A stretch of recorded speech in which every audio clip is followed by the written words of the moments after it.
Hi, I'm Ken Heyman. As Managing Director of the Advisor Institute at AllianceBernstein, I meet with financial advisors every day. One thing I hear expressed over and over is their frustration with how much they are juggling.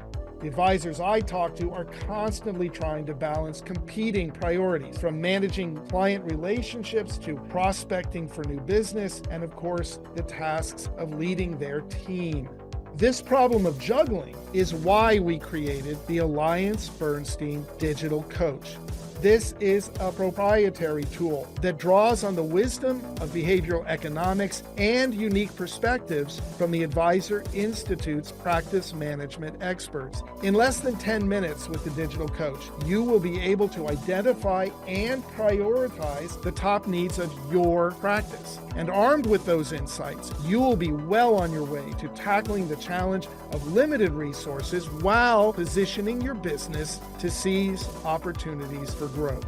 Let the Digital Coach guide your journey to success. Visit abfunds.com/go/digital coach.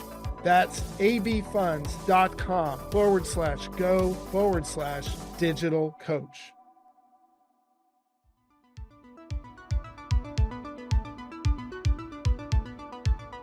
Welcome to this episode of Secrets of Successful Advisors with Ken Heyman. Ken, we're going to tackle a topic today that advisors can use all the time. And I know we're kind of doing this podcast during conference season, and we'll sit there and listen to presentations. And when advisors go to their conferences, it's a plethora of changes they could make to their practice, to portfolio management, et cetera. And so often they really kind of grind on that change. This is a change I want to make with my portfolio, or I want to add this new idea into it. And I think that what they go through is they go, okay, I'm resolved. I'm going to make this change. And they get really excited for about a nanosecond. And it's immediately followed by dread of, oh God, I got to talk to all my clients about this. And I got to convince them all that this beautiful decision I've made is in their best interest. And that dread comes from something real, doesn't it?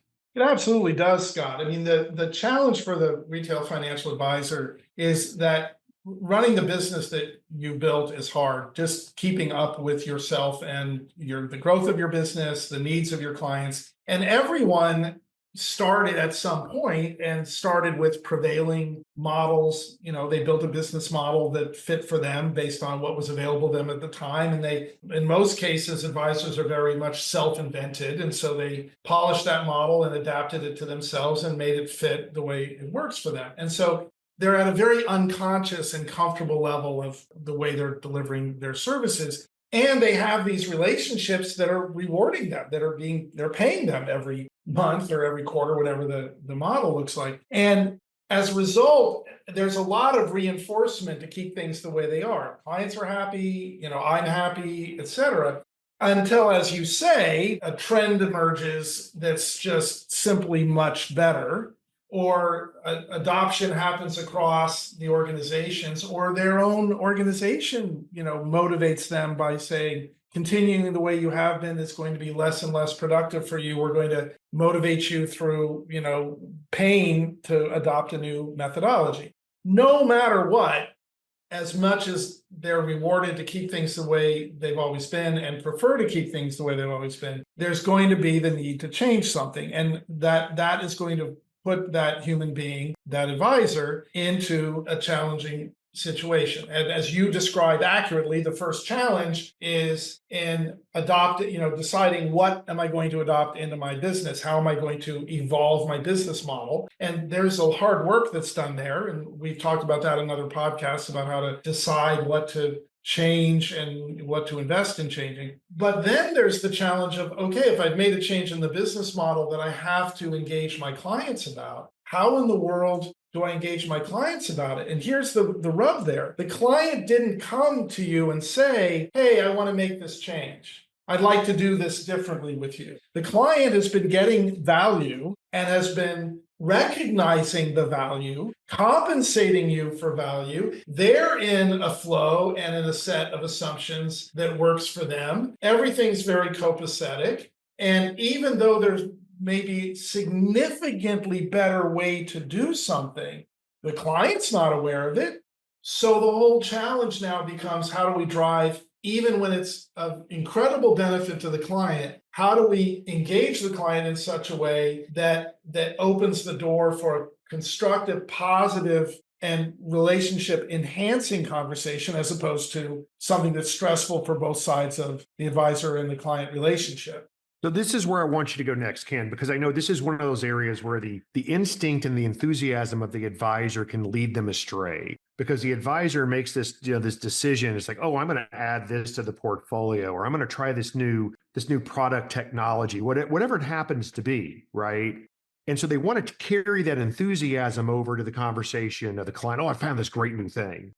And it's really, from a psychological standpoint, not the best place to start, is it? You really want to start this conversation with a structure that provides context. And I know you've got a really well-defined way to start this conversation when you're asking a client to accept something more than just a modicum of change. So how should the advisor think about structuring the beginning of that conversation? Well, you're putting your finger on something that's incredibly powerful. The advisor is making a change, and the advisor sees the merit of the change. The problem for changes, especially changes that the client didn't initiate, didn't ask for, didn't adopt, wasn't prepared for, is exactly what you say. There's no context for it. And none of us like changes being thrust upon us, whether even if they're potentially beneficial to us. Nobody likes the experience of change. We get into the place where we have habitual patterns that are comforting to us when we are, going through the motions of life. There's only a few places in any given day where you are fully engaging your brain and doing problem solving and seeking to make alterations in behavior. Most of the time you're on autopilot. I drive home the same way. I go to the same 5 or 6 restaurants that I'm comfortable in. Most of us have very patterned lives. You get up at the same time, have similar breakfasts, and the idea of radically changing things is really not a natural part of human beings. In fact, I saw a statistic not long ago that said 80% of people who experience a cardiac event, meaning a heart attack of some type, make no lifestyle changes after recovering from the event. In other words, something as profound as a heart attack doesn't stimulate the desire to change. So to your point, you need a context in order for a change to make sense. In other words, the client has to receive a structure of ideas that allows them to relate to what you're proposing. And starting with this context of, hey, we need to make a change, without talking about the change first, but talking about what is the need for the change, is the best way that I know of to activate the part of the client that will be positively disposed toward the conversation itself.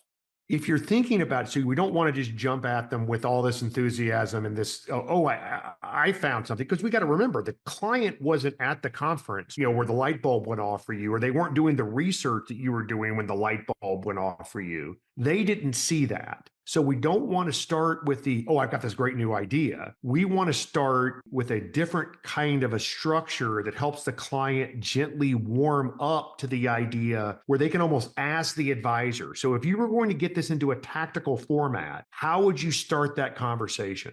That's exactly the place to go to here. So Scott, let's imagine for a minute, you took your client to the conference and they're sitting next to you as this idea is proposed. And they turn to you and they say, wow, that sounds like a great idea. Why don't you do that in the practice? I think I would really like that. You've got no problem there. They've already decided they want this new thing. It's when you show up and say, hey, I've decided we need to do something different, that you have to create this structural context. Well, I will tell you that the most powerful and universal way to start any kind of convincer strategy, this is true for all of the convincers that I create for advisors, is you start the conversation with something the other person can agree on that's absolutely true, that's observable, that doesn't have any conflict or any contradiction involved. It's simply an observation is made, that the client says, yes, I see exactly what you're saying. That's very true. And from there, you can build your conversational argument on the basis of starting with agreement and then add to it. So we're not going to do anything abrupt. We're going to start with an agreement and add to it. So there's two things that an advisor can use when they want to start a conversation with a client about making a change, introducing a new idea in terms of the way we're going to do business with each other. One way, and I think the most powerful way, is to start with an observation about them.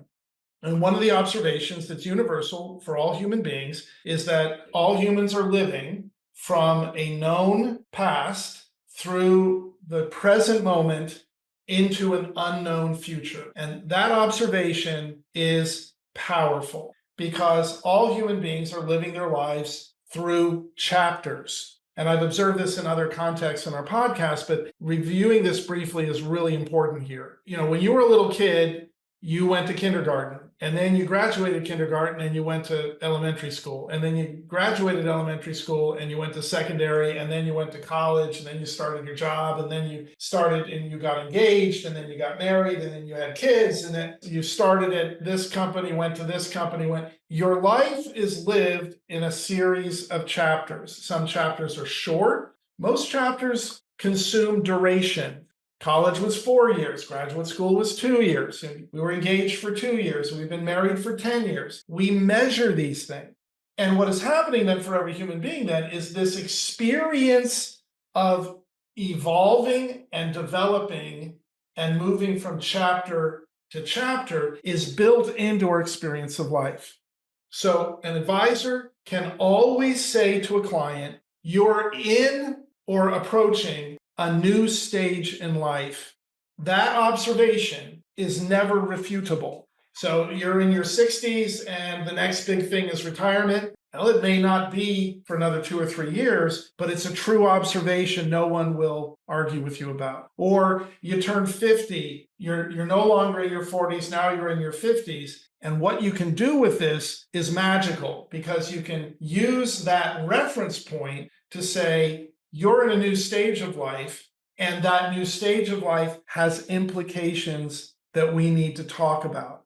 Now, you can do the same thing with the normal evolution of changes out in the world. Technologies evolve. I use the example, and maybe this is a little close to home for you, but if you're going in to have a knee surgery and the doctor says, yeah, I've been doing the knee surgeries like this for the last 35 years, I would suggest that you might want to talk to a surgeon that's using more current technologies because medicine advances, insight, architecture advances, technology advances, everything improves. And in that sense of improvement, you can also use that and say, we've been doing this, investing this way for these last 10 years. There have been some significant improvements in technology recently, and I want us to take advantage of them. I think they're at a point now where it's to our benefit to consider them. Now, if someone said to me, which do you prefer? I will always prefer the observation that can never be refuted, and that is you're in a new situation in life, or you're approaching a new situation in life,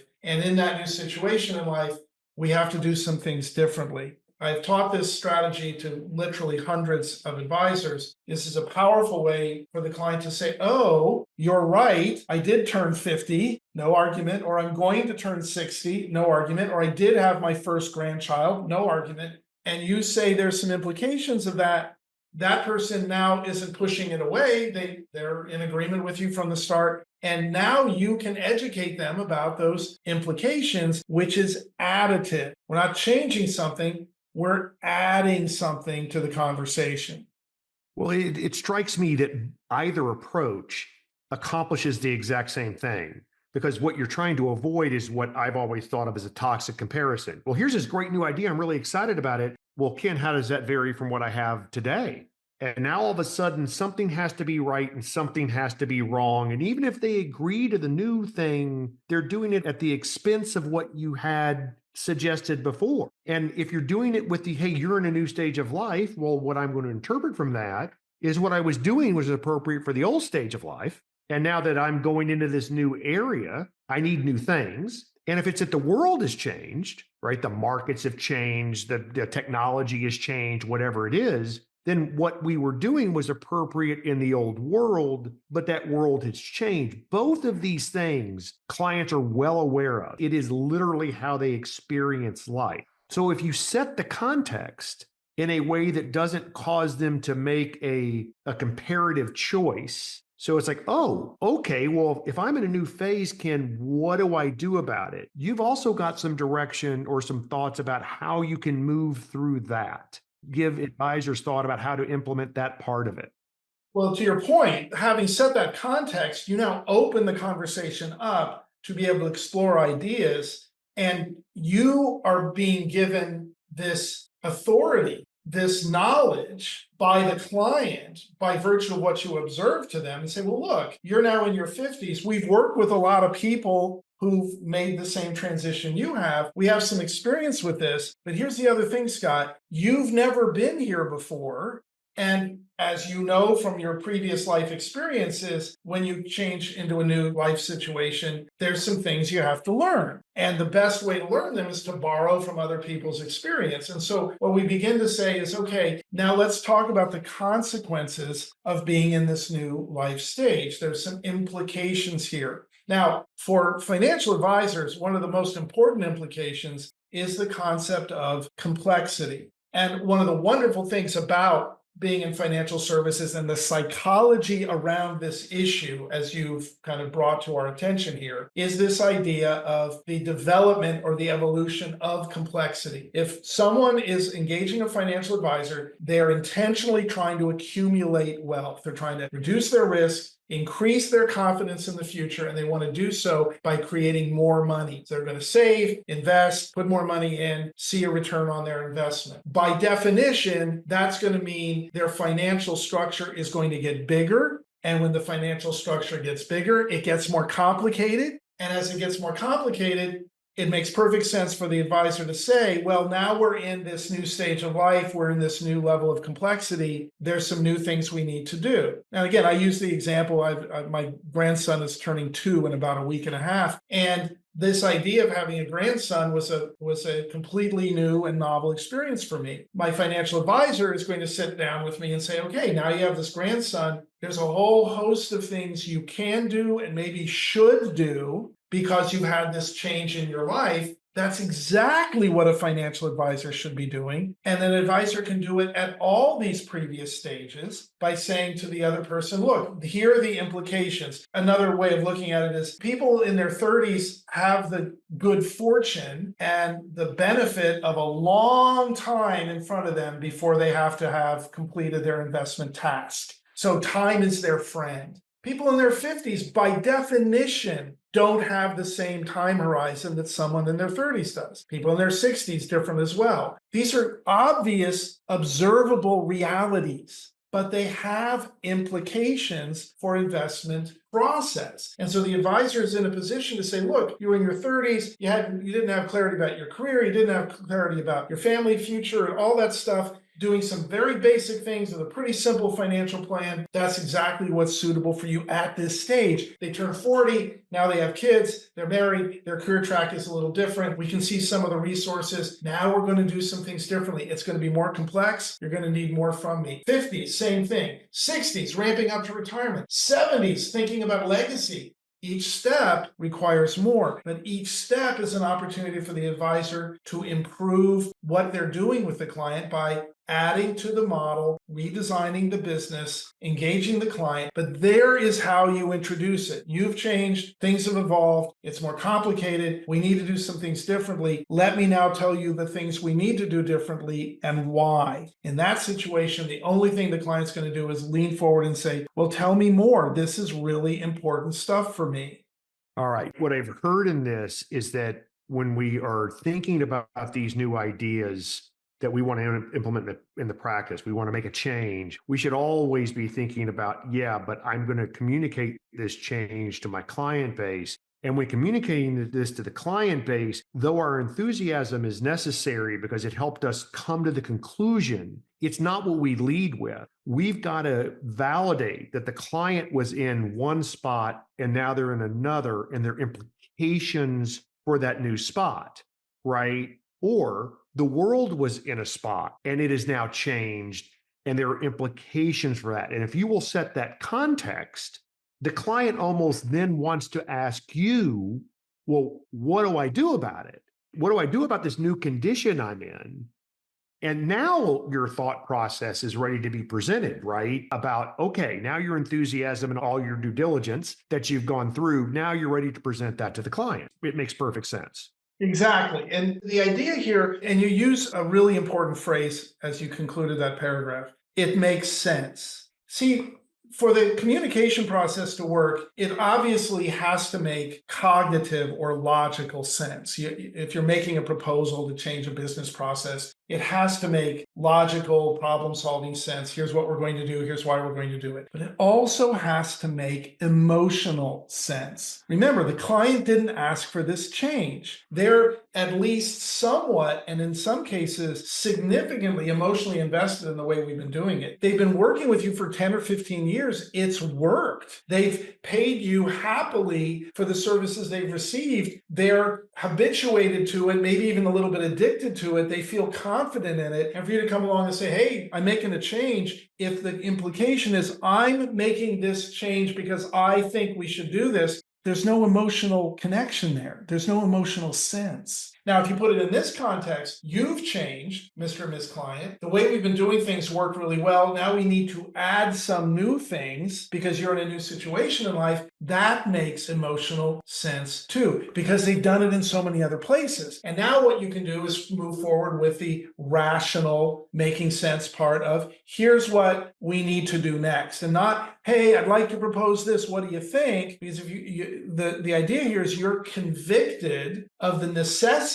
of making the change because of the implication in the client's life. So you say, because of these implications, because of these needs, because of these changes that have happened in your life, there are 4 things that we need to do different going forward for you to continue to get the benefit from our practice that you need. Ken, because you have this new grandson, we need to add this, and this to your financial plan. You're not sneaking up on it. You're not being cautious about it. You're just proposing it directly, clearly in the context of the argument you've made that things have changed. We need to change with them. And the change was not something that I caused. It happened naturally because of you or some decisions your daughter made to have a grandson. And now we can have this conversation and then, of course, explain how it works and what we're going to do and when we're going to do it so that the other side of the table is like, yep, makes perfect sense. I see it. Thank you for getting us up to speed. And their emotional experience will be, and thank you for paying attention to our lives and to us and thinking proactively on our behalf. So in this case, rather than being a stressor on the relationship, it actually takes a tendency to grow the relationship stronger. I was looking out for you. I am advocating for you. I am paying attention to what's going on in your life and I know what to do about it. I'm paying attention to what's going on in the world and I know what to do about it. You matter to me. I get you. And I'm really good at what I do. I'm a superior provider. And all of those things come together in this moment, provided you set the context, as you pointed out at the beginning of this conversation, in such a way that they immediately agree with. It's a powerful approach, Scott, and it just builds the relationship stronger. Well, Ken, you have provided a great service today. Yeah, how do you go from the enthusiasm and decisiveness of, oh, I'm going to improve this. I'm going to get this done in my practice. I'm going to get this done in my portfolio and carry that delight through to clients. It's all about setting the context and hopefully in a way that's about them and not about you. So, Ken, thank you for the insights. Listeners, thank you for your time and attention.